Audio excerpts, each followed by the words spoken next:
Creativity leads to thinking leads to knowledge makes you great. അപ്പോൾ എനിക്ക് നിങ്ങളോട് പറയാനുള്ളത് ഈ നോളേജാണ് അടിസ്ഥാനപരമായിട്ട് നമ്മൾ ഉദ്ദേശിക്കുന്നത്. പണവും അല്ലെങ്കിൽ പ്രശസ്തിയും അല്ലെങ്കിൽ നമ്മുടെ അസറ്റിനൊക്കെ വലിയ ഒരു കാര്യമാണ്. നോളേജാണ് ഏറ്റവും വലിയ ലഹരി. ആ ലഹരിയുടെ അടുത്ത്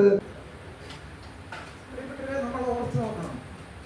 ഇവർ ബെസ്റ്റ് ടീച്ചേഴ്സ് ഒന്നുമല്ല, ബെസ്റ്റ് സ്റ്റുഡൻസ് ഒന്നുമല്ല, എന്നിട്ട് ഇവർ ഉന്നത ലെവലിൽ എത്തിയെങ്കിലേ കാരണം എന്താണ്? ഇവർക്ക് ഈ പ്രിൻസിപ്പൽ കൊടുത്ത ഉത്സാഹം. നമ്മുടെ കഴിവും യോഗ്യത അല്ല പ്രിയപ്പെട്ടവരെ നമ്മളെ ഉന്നതങ്ങളിൽ എത്തിക്കുന്നത്, നമ്മുടെ ഉത്സാഹവും നമ്മുടെ മനോഭാവവും ഇതൊക്കെ നമ്മൾ എത്തിക്കുന്നത്. അതുകൊണ്ട് ആർക്കും എനിക്ക് കഴിവ് കുറവാണ്, എനിക്ക് യോഗ്യത കുറവാണ് എന്നൊന്നും പറഞ്ഞ് ആരും പോകുന്നത്. പ്ലസ് ടു പഠിച്ച വിദ്യാർത്ഥികൾ എനിക്ക് പറയാനുള്ളതെന്ന് വെച്ച് കഴിഞ്ഞാൽ വലിയൊരു ലോകത്തിലേക്കാണ് നിങ്ങൾ പ്രവേശിക്കുന്നത്. വലിയ കോമ്പറ്റീറ്റീവ് സ്പിരിറ്റുള്ള ലോകമാണ്.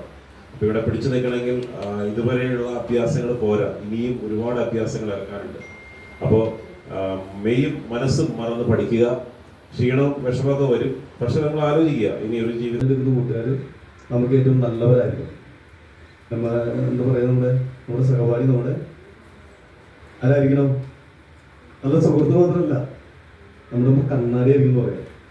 നമ്മുടെ മുഖത്ത് നമ്മൾ വീട്ടിൽ നിന്ന് ഭക്ഷണം കഴിച്ചിട്ട് ഒരു ചോറുമറ്റൊക്കെ ഇരിക്കുന്നത് നല്ല കൂട്ടുകാരാണെങ്കിൽ പറയും എൻ്റെ മുഖത്ത്. അടുത്തതായി 10ാം ക്ലാസ്സിൽ A+ നേടിയ വിദ്യാർത്ഥികൾക്ക് മൊമെന്റോ നൽകുന്നതിനായി MMHS സ്കൂൾ കൊട്ടി പ്രിൻസിപ്പലായ രതീഷ് ആർ മേനോൻ സാറിനെ വേദിയിലേക്ക് ക്ഷണിക്കുന്നു.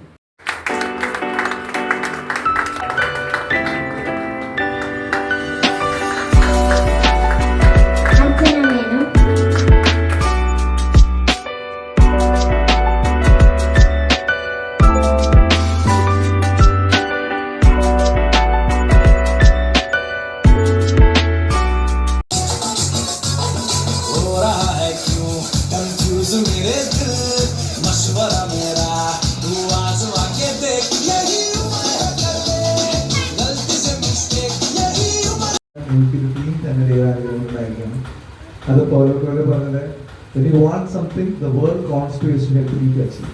കഴിഞ്ഞ വർഷം ഏകദേശം 12,000 ആൾക്കാരാണ് ഇവിടെ അധ്യാപകർക്ക് വന്നത്. അതും അവർ അദ്ദേഹത്തോട് ഞങ്ങളുടെ കടപ്പാട് അറിയിക്കുകയാണ്. അവസാനമായിട്ട് രതീഷ് മേനോൻ,